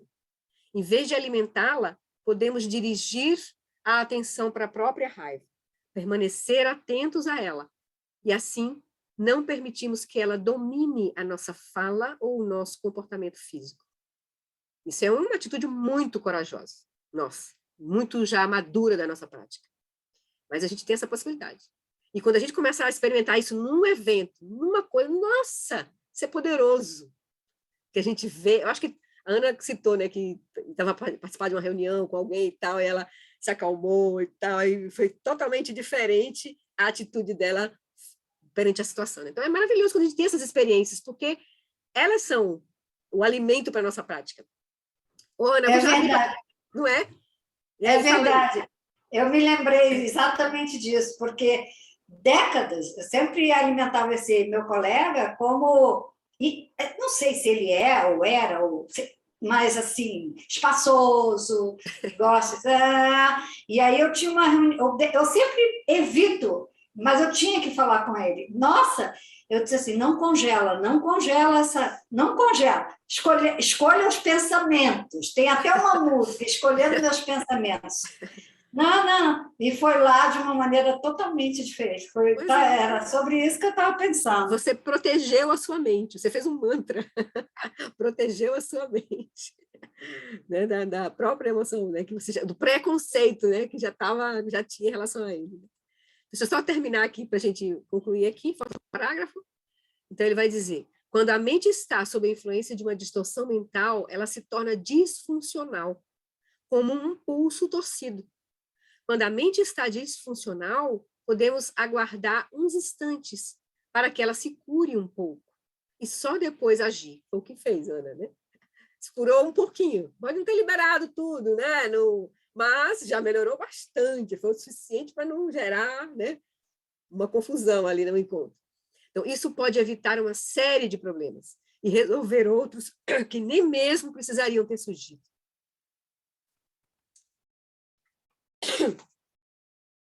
Tá. Então, só para a gente finalizar aqui, deixa eu mostrar para vocês com uma curiosidade esse arquivo. Deixa eu ver aqui. 51 fatores mentais, só para vocês terem uma ideia. Está em inglês assim, eu não vou nem compartilhar com vocês, que é um material do Retiro do Lama lá, então não está liberado. Mas só para vocês terem uma ideia, esses fatores mentais são modos de apreensão das aparências. É aquilo que, como a nossa mente o modo que a nossa mente opera, que faz com que ela apreenda as aparências. Não são pensamentos. Pensamentos aqui é como se fossem os processos mentais subjetivos, né? Lembra que nossa mente tem as aparências subjetivas e as aparências objetivas, são pensamentos, memórias. Aqui são processos mentais. Como a nossa mente está operando, assim, né? Então, ele tem uma classificação, assim, que vou mostrar rapidamente primeiro. Ó. Tem os 4 sempre presentes, fatores sempre presentes, em qualquer modo de apreensão. Estão sempre presentes esses 5 aqui, que é o sentimento, o reconhecimento, intenção, contato e atenção. Tem os 5 fatores que determinam o objeto. É o interesse que sustenta o objeto, assim, na mente, que é o interesse, a admiração, atenção plena, concentração e inteligência. Tem 11 estados mentais virtuosos, esses a gente deve cultivar: fé, dignidade, propriedade, não apego, não agressão, não delusão, entusiasmo, flexibilidade, conscienciosidade, imparcialidade, não violência. Aí tem os 6 estados mentais aflitivos, 6 root mental afflictions, aí são os problemas aqui, que esses aqui perturbam o equilíbrio da nossa mente. Esses a gente são os que a gente tem que lidar, são os famosos kleshas, né? Os 6 principais, que ele nomeia aqui, é ignorância, apego, raiva, orgulho, dúvida e visões falsas.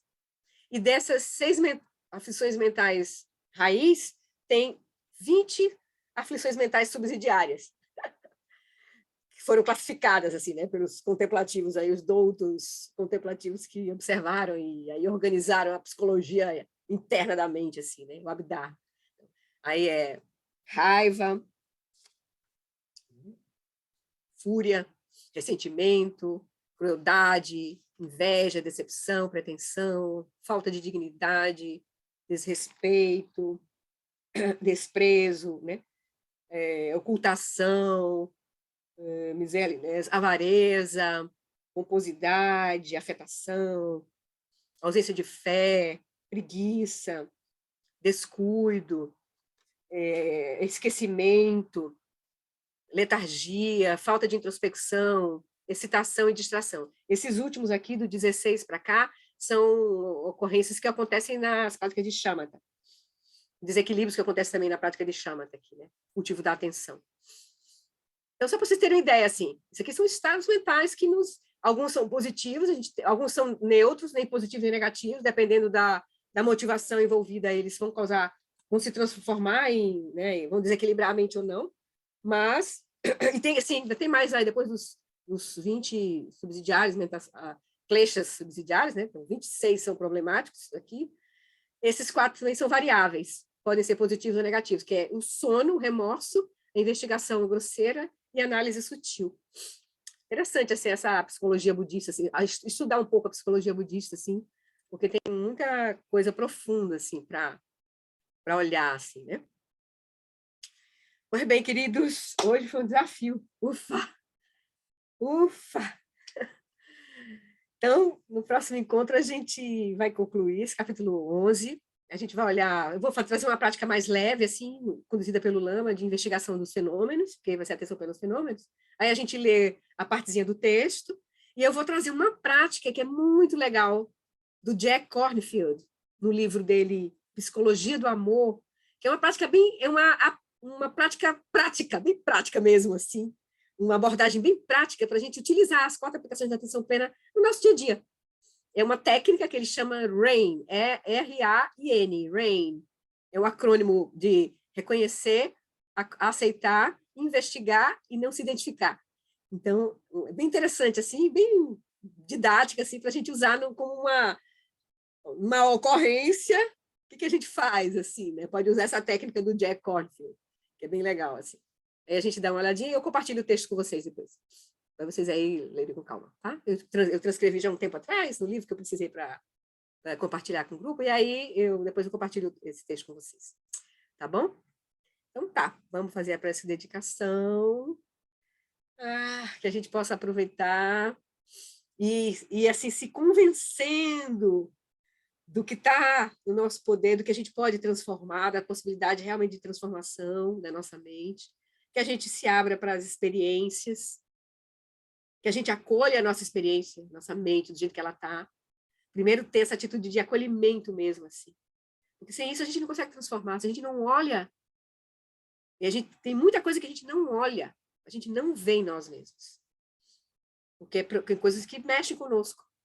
Tem marcas profundas, que a gente já aprendeu a botar por debaixo do tapete, a ressignificar, né, construir máscarazinhas, enfim.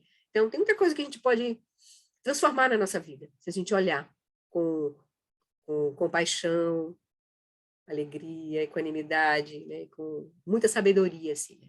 E com a ajuda dos nossos mestres, né, da nossa sanga, a gente palmilhando isso, tá bom? Então tá, queridos, vamos lá, que eu já tomei o tempo de vocês aqui, deixa eu só compartilhar as preces. Vamos fazer uma prece mais curtinha, porque eu já... Dedicação de méritos, em português.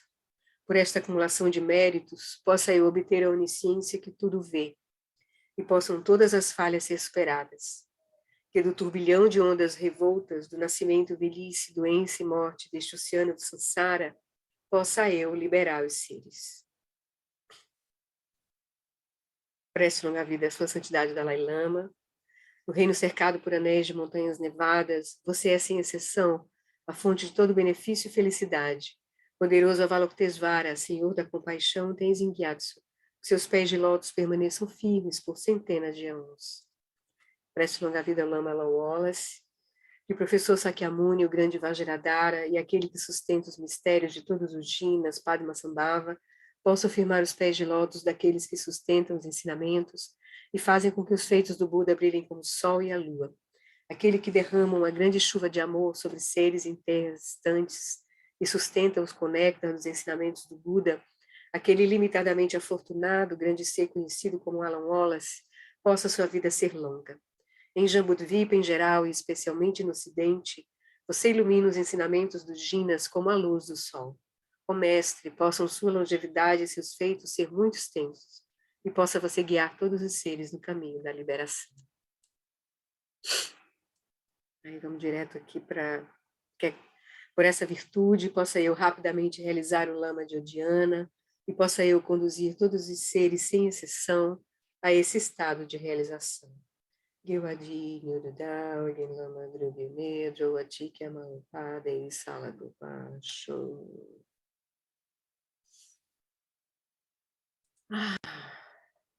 Então tá. Boa semana para vocês. Boa semana para todos. Melhoras para você. Obrigada. Boa noite. Tudo de bom para Obrigado a vocês. todos. Boa prática, viu, gente? Boa observação aí. Da mente, das emoções. Beijo, tchau.